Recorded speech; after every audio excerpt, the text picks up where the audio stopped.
Top 10 motivational moments on Steve Harvey. Steve Harvey is not only a comedian, but also a motivational speaker. He brings inspirational people to his show to rekindle hope for those who may have lost their will to live. When you quit your job, you'll just have a shop full of clients. It ain't gonna happen. The chute don't ever open right away. Today we count down some of the most motivational moments on the show. To find true success, I believe that you've got to do some work, because it's not free. Let us know the people who inspire you after viewing the video. Make sure you give us a thumbs up and subscribe to this channel. Let's get it going. 10. Woody Belfort. Woody Belfort has proven to the world that disability is not inability. Belfort was born with spastic diplegia, a form of cerebral palsy. However, he found creative ways to move around and play basketball. The high-energy athlete helped Quebec secure a bronze medal by making a clutch shot with less than a minute to go, one that would eventually prove him to be the winner in a one-point victory over New Brunswick. Woody insists that buildings and institutions should implement ways to make movement easy for those with disabilities, not because he really needs it, but for the rest of the people, including pregnant women and children. Woody can manage up and down stairs without any problem. He's also a bodybuilder, and he can do a couple of unbelievable stunts. He wants to be the first person in a wheelchair to complete the American Ninja Warrior obstacle course. Be the first person in the chair to complete the American Ninja Warrior obstacle. He wowed Steve Harvey and his audience with his humorous personality and positivity. Woody also did some stunts on the show. Amazing.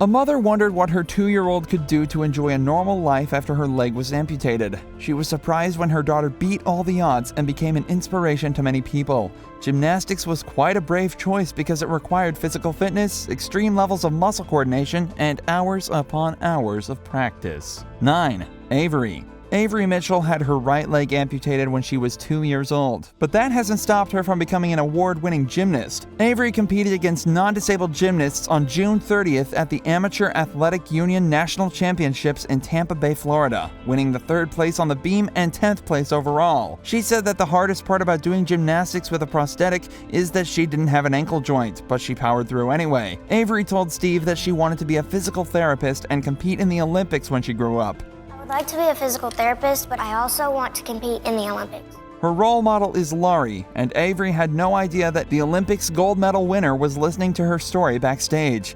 It was so beautiful when she crept up behind Avery and surprised her. You are just too sweet, you know that? America has over 55,000 homeless veterans, and another 1.4 million are at risk of being homeless due to poverty. It took the heart of a man and a friend to try and save the situation. 8. Mark. Mark and his friend Dave were going through a rough patch when they decided to give back to the Veteran Society. He had spent 2 years with his parents before they passed on, and Dave had lost his wife of 30 years. His wife of 30 years, and I'd spent the last 2.5 years with my parents as they passed. They started a program where they used shipping containers to create homes for homeless veterans. It cost them $20,000 to $25,000 to transform a container into a home. About $20,000 to $25,000 every time that we participate in the bill. They chose to use containers because it was symbolic to both civilians and people who participated in the service. One of the beneficiaries of the program, Zach, was also on the show. He needed a home which could accommodate his brother and his grandfather, and Mark offered to give him a housing unit. Mark broke down in tears when Steve realized that he had contacted a company which offered to donate 10 shipping containers to the program. They are donating 10 shipping containers to Green Zone Housing.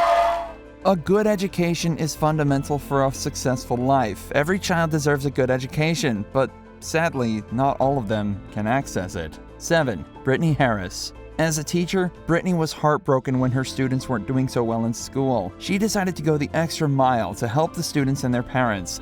Brittany got a bus and transformed it into a mobile classroom to take education to low-income areas. One day she was at a cookout and she saw a bus in the backyard.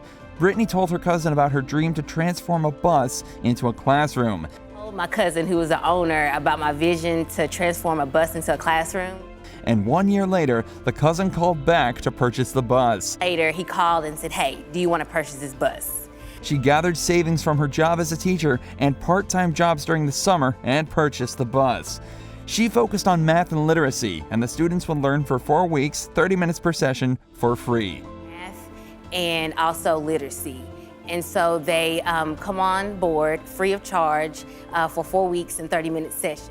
The parents joined the students in the classroom so that the overall progress would continue at home. There was great improvement because there was a 75% growth in literacy, 80% growth in mathematics, and 85% growth in behavior. The Steve and Marjorie Foundation donated a $5,000 check to help with the school supplies and anything else she would need. Some of the most famous hip-hop and rap artists such as The Game, Kendrick Lamar, and Dr. Dre started their career in Compton. However, the area doesn't have such a good reputation when we talk about safety. One man and a bunch of kids took it upon themselves to change the ugly narrative. 6.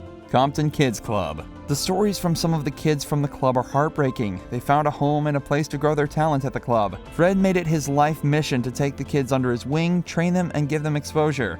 He believes that if he could help someone achieve their dreams, then he would have lived a good life. They attracted people from all over when they created a safe space for people from Compton. The club was honored when Diane Lauren recognized them after she sang a rendition of the song, "I'll Fight." The crew did a moving performance of the same song on the show and proved their will to fight.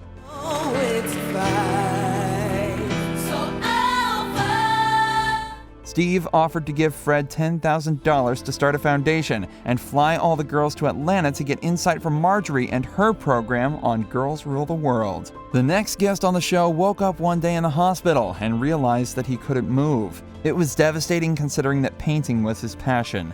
5. Antonio Davis. Antonio Davis was passionate about drawing, painting, and art since he was a child. At the age of 19, he sustained a gunshot wound to the chest that left him as a person with quadriplegia. After his injury, he was no longer able to walk and also lost use of his hands. Absolutely devastating. However, he learned to transform his life by painting with his mouth. That didn't work out too well, so an occupational therapist suggested that I use my mouth for painting, drawing. At first, he thought it was a crazy idea when his doctor suggested it to him, but he later embraced the idea. Davis's paintings have received worldwide recognition by high-profile art buyers, reputable collectors, corporate clients, and foundation and advocacy organizations. His love story is also quite remarkable. Juanita first saw him when she visited her dad in a nursing home and fell head over heels for him. Exactly 1 year after they met, they got married and stayed married for over 20 years. In the beginning, she used to do everything for him, and now he takes care of her. Steve Harvey partnered with Blueprint to give Antonio a check of $10,000. It's no secret that many parts of Africa don't have access to clean water. Some people will walk for miles to get access to water, and in most cases, the water they get is rarely clean. 4. Addison. Addison runs marathons to help kids in Africa get access to clean water. In 2 years, she raised over $60,000 by running 2.5 marathons. Nearly $60,000 for kids in Africa. She also used other ways to raise money for her course. Addison and her dad would carry a 50-pound jerry can of water around the neighborhood, and every time someone donated $20, they would empty a cup to lighten the weight. She got inspiration from Maureen, a young girl from Kenya, and Addison was planning to see her again, but she wasn't sure if she would make it. Steve Harvey worked his magic and brought the little girl to the show in beautiful African regalia. Maureen, come on out.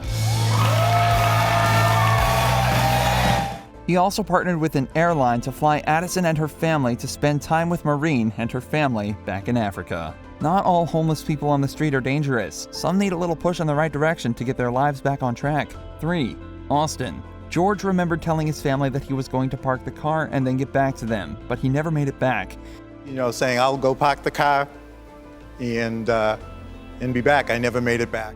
He had a cardiac arrest on the street. 45 minutes later, his family called the hospital, and they were able to locate George. The following day, they went back to the scene where George had an attack. They met a man where the 911 call came from, and he was surprised to learn that George was alive. They were grateful to Austin, who had made the 911 call, and soon he became family. They committed to making sure that Austin got full-time employment and a house of his own. Austin also walked out of the show with a whopping $10,000 to revamp his closet and buy stuff for his household. Steve Harvey had a stutter when he was growing up, and it was a big obstacle in his life. He was more than happy to help a lady with the same obstacle on the show. 2. Alana and Brandon.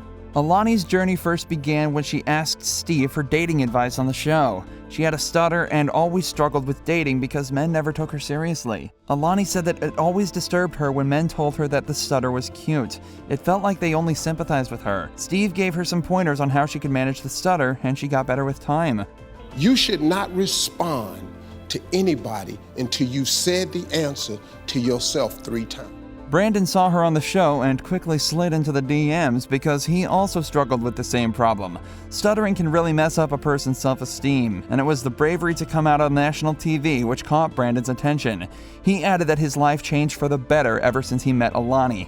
I had the opportunity to meet her that my life would change forever, and it has. They make a beautiful couple, and hopefully they get to overcome the obstacle together. The next story is about a young man who proved beyond a reasonable doubt that there are still good people in the world. I saved the best for last, but first I have a quick challenge that takes only 5 seconds to complete. So if you can leave a like and subscribe within the next 5 seconds, you'll get 10 years of amazing luck. Just try it. It really works. 1. Walter. Walter walked 20 miles to make it to his first day at work. He had been searching for a job for a long time, and when a movers company called him, he knew that he had to do whatever it took to make the job work. He left the house at 11:40 p.m. the previous night to make it to the workplace by 7:45 a.m. When he was taking a rest, a police officer saw him and his friend drove him the rest of the way. He arrived at the homeowner's place at 6:30 a.m. and the homeowner offered him a place to rest as he waited for the rest of his crew. Walter declined the offer and got to work. The CEO of the company was moved by the gesture and gave Walter his car. Shocking. Jenny, the house owner, started a GoFundMe program for Walter with the aim of raising $2,000, but raised over $90,000. Guess what? He gave $25,000 of the money to a foundation from his high school. The foundation was moved by the donation and started the Walker Car Award. It's a story that was so inspiring on so many different levels. The police picking up a man and feeding him, a family offering their bed to a stranger, and a CEO who gave his car to an employee. Remarkable. Thanks for watching.